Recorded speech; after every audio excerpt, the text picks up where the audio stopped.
We're back here on the Falcons Bird Bath. Listening to these coaches makes me want to strap pads and run all over my son's little league team all over again. Rise up. Every offense is trying to create space. He wanted more athletic guys on the field to where if we're in space, we can make that tackle. So it looks routine. I just remember being in Tennessee back in '99, and we drafted a guy named Jalon Walker. And this guy was a rookie. He doesn't know anything, but all of a sudden at the end of the year, you go into the Super Bowl and he has 15 sacks. I just wanted to remind you the NFL teams are colluding and Lamar Jackson snubbed for the MVP last year. But don't let that distract you from the fact that the Atlanta Falcons are building something huge this year. It's your boy C-Mo the C Mitchell, aka Point Game Official, and this is another week of the Falcons Bird Bath. And if you like the dopest film studies and analysis on YouTube, I'm a fan with a football background, hit that like and subscribe button below. Small for you, but greatly appreciated for us. Recently, I was talking about the potential cornerback crisis that the team may have had. And many fans were looking at Jalen Ramsey as a potential way to fill that void. And unfortunately, he's been traded to the Steelers for Micah Fitzpatrick and everybody's favorite tight end, Jonnu Smith. That being said, I want to go into a little bit of a deeper dive about this Falcons' full and complete defense. I know a lot of people say that rookie edge defenders don't really do so well and don't do so great, but actually statistics and studies show that rookie edge defenders do pretty well when they're not expected to be the sole guy alone. And older veteran pass rushers also do well when they're not required to be the sole guy that the defense is dependent on, that teams can just completely game plan against. Right now, the Falcons are about 5 deep on the edge with their outside linebackers. Last year, Arnold Ebiketie was a huge question mark because he's not been able to be a complete 3-down linebacker since he's got here in Atlanta. At first, they tried to play him as a straight-up 4-3 defensive end, then they moved him to outside linebacker in the 3-4 system. Most of the time, he's just been playing mostly on passing downs. He's not a guy who's been very good against the run. And the year previous, they drafted Bralen Trice. He's a guy that got hurt, but according to all the camp practices and from what we were starting to see a little bit in preseason last year, he's a guy that they felt like could be stout and be really good against the run and also be good against the pass. This year, they were eyeing James Pearce Jr. because they didn't think Jalon Walker was going to be there at 15. They were expecting that it was going to be James Pearce Jr. paired up exactly with Leonard Floyd, and he was going to show him the ropes, show him how to become a better edge defender. But Jalon Walker being there was icing on the cake and was a must-take at 15.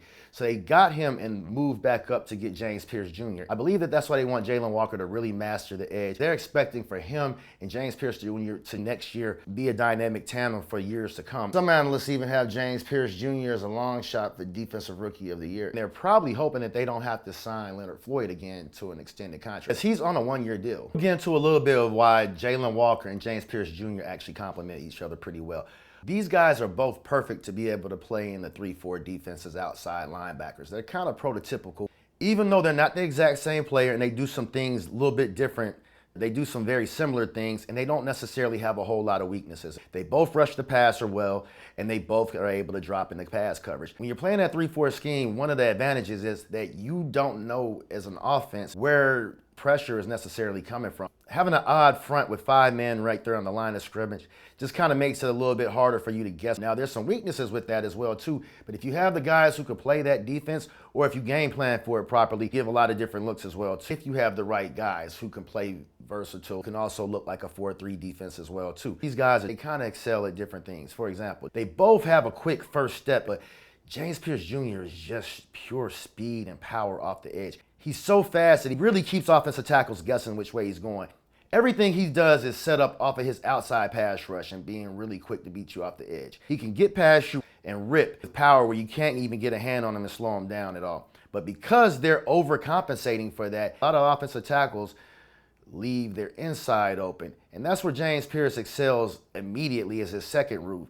He hits you with that out and in. And it's his signature move that people are looking for. When he can't get to the outside or the inside, he'll just go straight through you and hit you with a bull rush. He's got enough power that even in a short area of speed, because he's got such long arms, he'll hit you real fast, get you off balance, and he can still make the play. And if he doesn't make the play, he's going to get his hands up. That he is a true through and through outside edge defender who plays instinctively. He snuffs out screen passes. He's okay at setting the edge, but you can't just run straight at him. He's not going to be a liability. And if you do need him to drop in the pass coverage, he'll mess around and catch an interception on you. He did it in college. It's in his wheelhouse. It's not something that he's completely uncomfortable doing.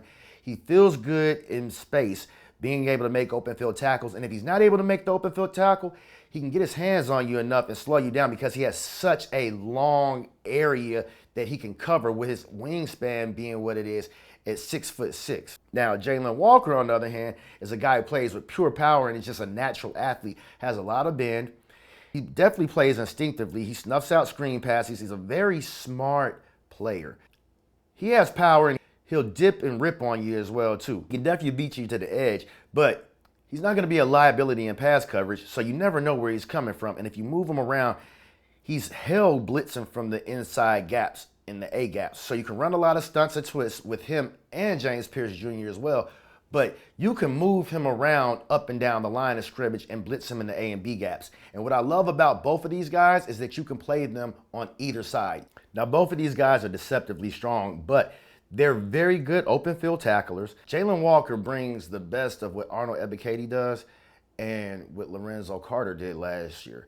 He's as good against the run as Lorenzo Carter was, and he's presumably going to be a better pass rusher than Lorenzo Carter was, but he's a lot better against the run than Arnold Ebiketie is. Pearce Jr. isn't just a speed guy. He's a guy who can set the edge, but he can work on that a little bit better, whereas Jalon Walker is a guy who's very good at setting the edge, and he needs to work a little bit on his pass rush a little bit more, but they both kind of cover each other's weaknesses a little bit. And having veterans out here who are going to show these guys the ropes actually helps them a lot better. But these are guys who hit the film room, film study, and they're going to go and practice extra hard. They want to learn as much as they can. So these are guys who I feel like are going to grasp it pretty fairly soon. Also, Brandon Dorlus and Zach Harrison are also in that rotation that are going to allow them to be able to play a lot more multiple fronts. And if he's in coverage, you need this guy or this guy, if he's in coverage, to be able to set the edge, get after the quarterback, or even force contain or be able to keep up with that quarterback. Theoretically, this is a really good idea against 21 personnel. 2 running backs, 1 tight end. Now, what most offensive coordinators like to do is they want to test you. So they're going to come out in 11 personnel. Now, you could try to deal with this a number of ways. The Falcons are actually hoping that they have a versatile enough defense that they can actually bring this guy out here who's more than likely going to be Jalon Walker, and they're hoping that they can bring this guy over and stack. And this gives you basically a nickel look. This is essentially a nickel 4-2. This end and at this end position. They call these guys their big ends, but they also feel as though these guys can line up right here and play inside this interior in this B gap right here, or line up as a true just outside edge rusher and give you a good pass rush. That's going to be valuable for this team because in this situation, hopefully you don't have to change your personnel. Theoretically, most teams will take out this defensive tackle and bump down this defensive end, and this defensive end have your 2 outside edge guys and then bring in a nickel back. Now, the Falcons feel as though if their outside linebackers can hopefully line up as a true defensive end in a true pass rushing situation, or go out here and cover the pass if they need them to. What they're hoping is that these guys don't have to cover in coverage too long. You're at a huge advantage as a defense if you can just bump one of your outside linebackers out here. If he could play in space and be able to play against the pass, and you can still get a good, decent rush. And this is why they love Brandon Dorlus and Zach Harrison so much, because they feel as though both Dorlus and Zach Harrison can line up out here and have enough athleticism to still get after the passer. They're banking on these guys being stronger than your offensive tackles right here and just as fast as them and giving them problems, but also being strong enough but too fast for your interior guards right here as well too. Your 3-4 defensive ends are probably some of the more underrated, more versatile guys that you'll actually have on the field, and they're probably the most important, crucial parts of having a 3-4 defense. You got a rotation of about 4 to 5 guys who can definitely play inside these B gaps, and we've got maybe 6 different guys who can play out here on the edge. Bralen Trice is a guy that they feel can play out here on this edge as a backer or in a straight-up nickel situation. Of course, all this depends on what kind of personnel that the offense comes out in. You got an offense with 3 speedy receivers right here, 1, 2, and 3, and these guys are problems, and they're not just big receivers. you might want to actually switch over to a nickel defense. You'll probably pull one of these defensive linemen out. This easily becomes somebody like Bralen Trice or Leonard Floyd or James Pearce Jr. and Jalon Walker. Even Arnold Ebiketie can play this position over here. Or if they're eating you up a lot against the run and you just want to come with a more stout defense, you could take out these linebackers and you can actually go with, let's say, Brandon Dorlus and Zach Harrison over here, and then have Anyamata and Rukaroro right here. They have a few guys who could probably play a few of these different positions. You have enough guys that can rotate and give guys a breather. And on this edge, you want to be able to keep guys coming at people. One of the things that I noticed when looking at the Cowboys last year is that there's some very huge third down plays where Micah Parsons is taken out of the game, and they don't have a viable backup. Offenses like to spread you out and come out with this 3 and 4 receiver set, and they're banking on hoping that this nickel back is not going to be good against the run. But this is where someone like Billy Bowman, I think, comes in huge and really key, as well as having Xavier Watts. I could see Xavier Watts being right here or Billy Bowman being right here. And I could easily see Fuller being back here at this safety position, or having Fuller right here and having Xavier Watts right here.